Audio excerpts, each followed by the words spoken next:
السلام علیکم ورحمۃ اللہ وبرکاتہ۔ سورہ بقرہ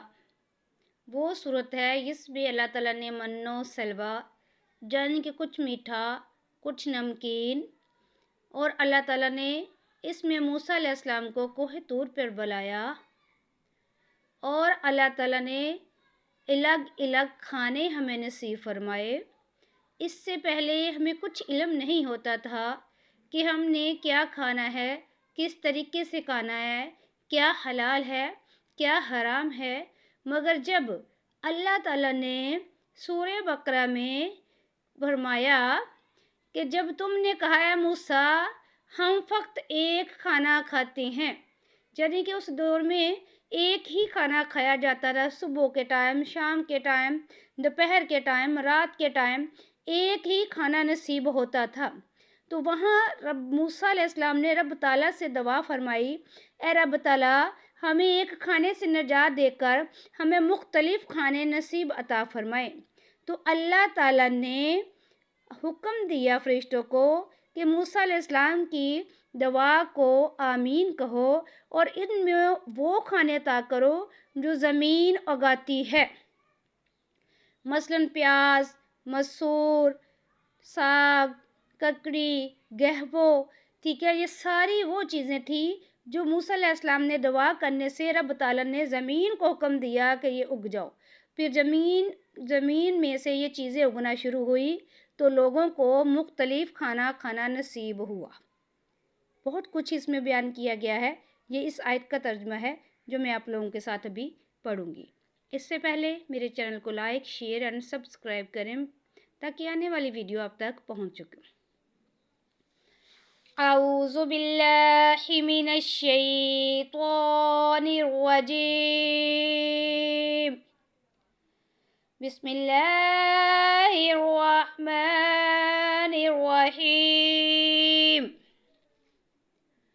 وَإِذْ قُلْتُمْ يَا مُوسَىٰ لَن نَّصْبِرَ عَلَىٰ طَعَامٍ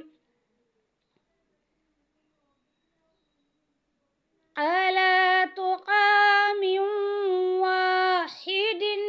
فَادْعُ لَنَا رَبَّكَ يُخْرِجْ لَنَا مِمَّا تُنبِتُ الْأَرْضُ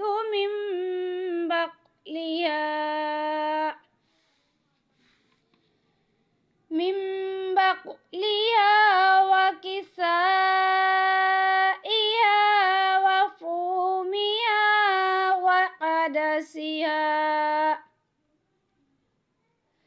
وَعَدَسِهَا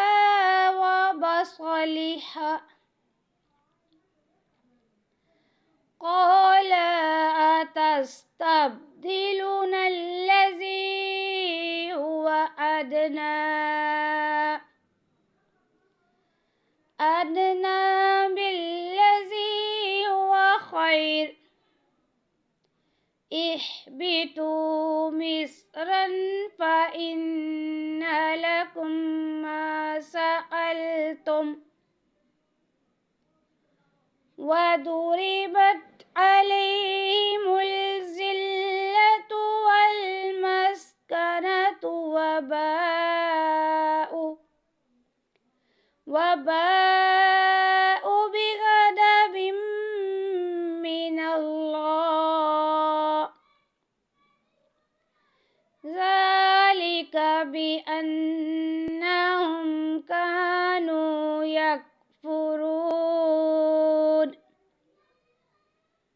يَكْفُرُونَ بِآيَاتِ اللَّهِ وَيَقْتُلُونَ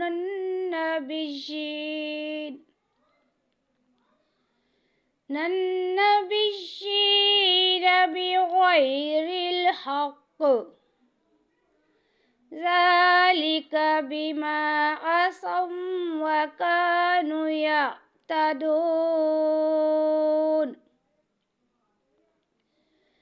إِنَّ الَّذِينَ آمَنُوا وَالَّذِينَ هَادُوا والسارة والصابئين من آمن بالله واليوم الآخر وعمل صالحا فلهم أجرهم عند ربهم ولا خوف عليهم ولا هم يحزنون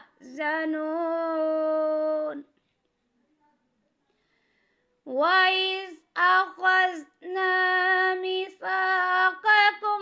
ورفعنا فوقكم الطور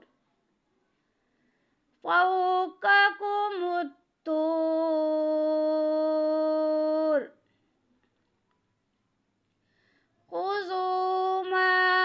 آتيناكم بقوة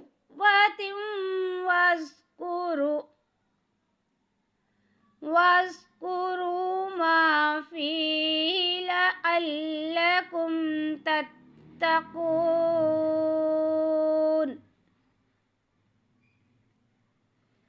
ثم توليتم من بعد ذلك فلولا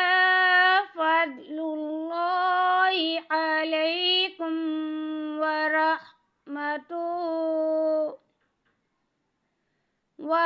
ورحمته لكنتم من الخاسرين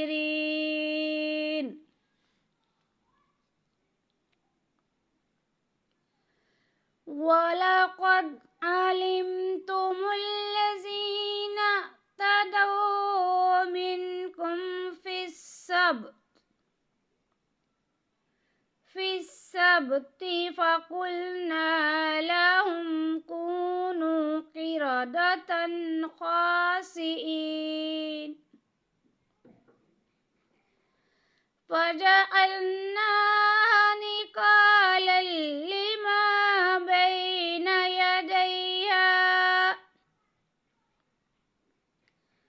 يديها وما خلفها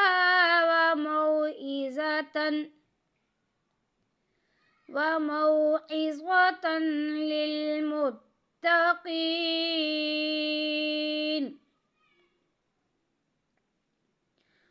وإذ قال موسى لقومه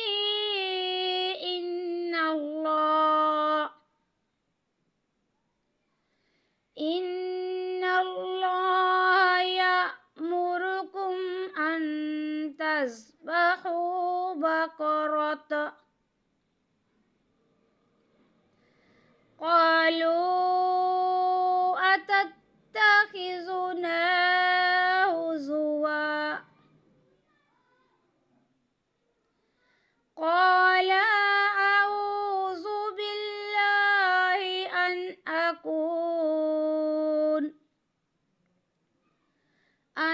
أكون من الجاهلين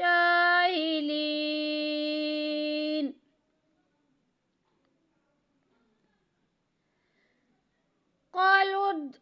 لنا ربك يبين لنا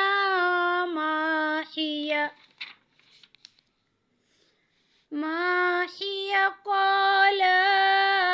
إنه يقول إنها بقرة لا فارض ولا بقر أوان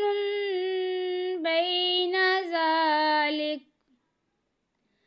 فافعلوا ما تؤمرون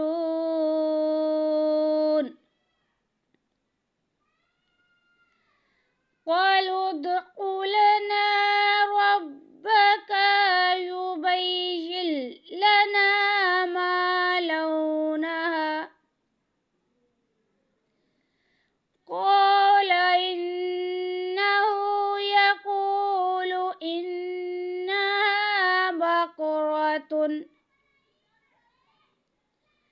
بقرة صفراء فاقع لونها تسر الناظرين قالوا ادع لنا ربك يبين لنا ما هي إن البقرة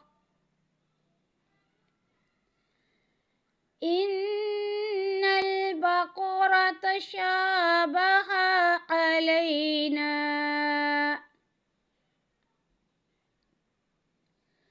وإنا